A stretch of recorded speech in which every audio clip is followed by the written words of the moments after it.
வெள்ளிக்கிழமை மார்னிங் அப்படின்னதும் வீடு க்ளீன் பண்ணுவாங்க, சாமி கும்பிடுவாங்க. டீலாம் தானே பார்த்துருக்கீங்க. அதெல்லாம் இங்கே பார்க்க முடியாது. சாரி, என்கிட்ட எதிர்பார்க்காதீங்க. அப்படிதான். அது நல்ல நாள் கெட்ட நாள் அப்படிலாம் இல்லை. எனக்கு தோன்றப்போ அது ஞாயிற்றுக்கிழமையாக இருந்தாலும் சரி, செவ்வாய்க்கிழமை, வீக்லே எந்த நாளாக இருந்தாலும் சரி, எனக்கு தோணுச்சுன்னா நான் ஃபுல்லாக டீப் க்ளீன் பண்ணிவிட்டு மனசார சாமி கும்பிடுவேன். ஸோ அந்த மாதிரி கேரக்டர் தான் நான்.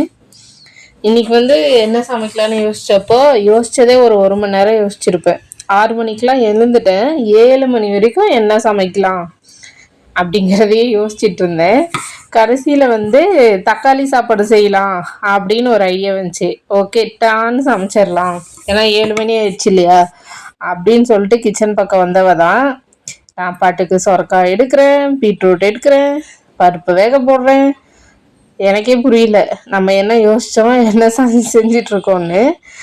ஆனால் செஞ்சிட்டேன் குயிக்காக. ஒரு 7:50க்குள்ளே முடிச்சிட்டேன். சாப்பாடு வச்சு பீட்ரூட் பொரியல் தம்பிக்கு சாப்பாடு வறுத்து கொடுத்துடலான்னு சொல்லிட்டு கொஞ்சம் சேர்த்து பீட்ரூட் பொரியல் எங்களுக்கும் வணக்கியிருந்தேன்.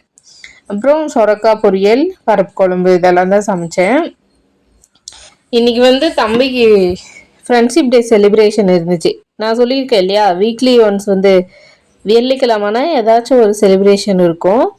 ஸோ போன வாரம் ரெட் டே மாதிரி இந்த வாரம் ஃப்ரெண்ட்ஷிப் டே. அதுக்கு ட்ரெஸ் ப்ளூ கலரில் ட்ரெஸ் பண்ணிட்டு வர சொல்லியிருந்தாங்க, எல்கேஜியில் இருக்கிற எல்லாரையுமே. ஸோ அதனால் அவங்க அப்பா முன்னாடி நாள் போயிட்டு டிஷர்ட்டாக எடுத்துகிட்டு வந்திருந்தார்.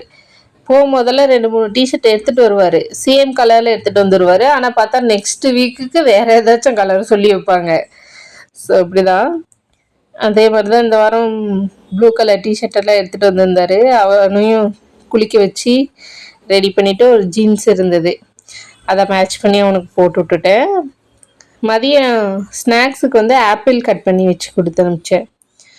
அவனுமே சாப்பிட்டுட்டு கிளம்பிட்டான்.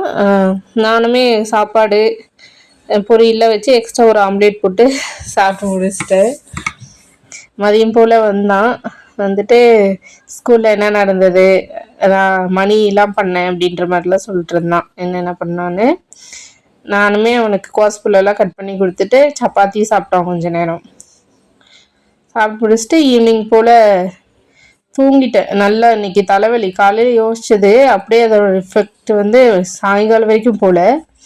ஸோ என் ஹஸ்பண்ட் தான் சமைச்சார், பன்னீர் கிரேவி சமைக்கிறேன்னு சொல்லிட்டு. அதில் பாதி பன்னீர் நாங்கள் சாப்பிட்ருவோம், அதை ஃப்ரை பண்ணுறப்பவே. மீதி தான் வச்சு குழம்பு வைப்போம்.